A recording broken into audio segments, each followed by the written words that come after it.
corruption can be an institution. The kind of strong men we want, and women, are the Nuhu Ribados of this world, the Dora Akuilis of this world, the people who, at the expense of their own safety and their own comfort, will do something to change the institution. We are just a civil society organization that is interested in engaging citizens in public expenditure. How is your money managed? How do you improve service delivery? How do you track and monitor? That's what we do.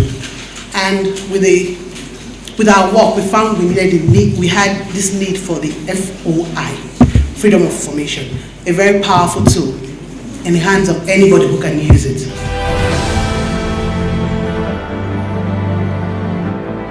For the second time in a row, the first position goes to the Bureau of Public Service Reforms.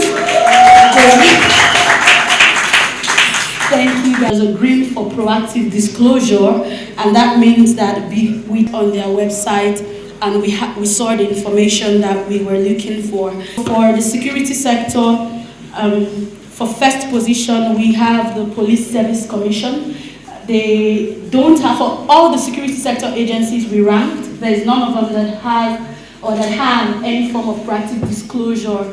7 days to respond to a request, and you can also ask for an extension of 7 days. So that's what we mean by responsiveness to request for information. And for the Police Service Commission, we did send them a request. They responded between 15 days and more, and they gave us the information we asked for.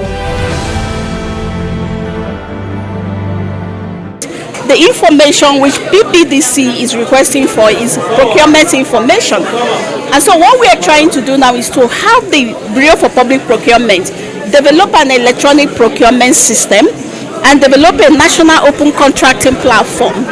What this means is that once it's developed, automatically every information on procurement work plan will be generated and put in that platform. So it will get to a stage where civil society don't even need to ask for this information because they are already online. In Uganda, we worked with PPDA, the Public Procurement Authority, to introduce an open contracting data standard. This is a standard that helps public entity to disclose information about public procurement so that citizens and anyone can access this information easily on internet. This is only one step further because we still need public entities to actually enter the data on the portal. So that is the next step, because if they don't enter, then the structure, the system itself is useless. And we need also the citizen to know more about this portal so that they can access the information. If you are handling public resources, you are handling public money, you should be willing to share the information when it is required. So we are very excited, and then we'll be using this information even to reach out to agencies, especially like, for instance, in the health and education sector, where if people don't get these services, people lose their lives. When people are allocated government money or public money, and then the citizens are asking to say, what did you do with this money, right? If they know that people will ask, then they will be more afraid to steal it. And this is the reason why we are saying that when the citizens have the right tools, the Freedom of Information Act has given us the tools to request for this information. So if we ask this question, then people become scared, because if you take those resources and people are not able to ask, and when they ask you cannot give explanation, then it will become a public disgrace. In 2013, we ranked 15. In 2014, 67. In 2015, 116.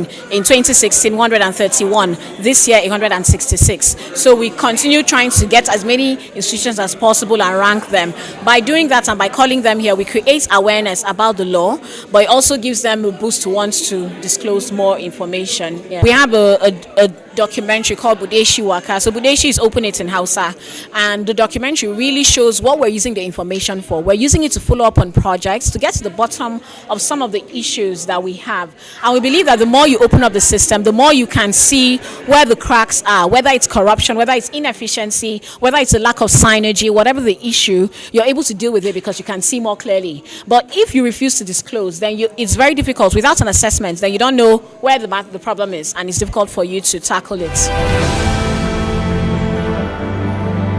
So we're hoping that we can, encourage states, particularly around open contracting, to do that, and we're trying to work with the Kaduna state government in that regard now. Okay.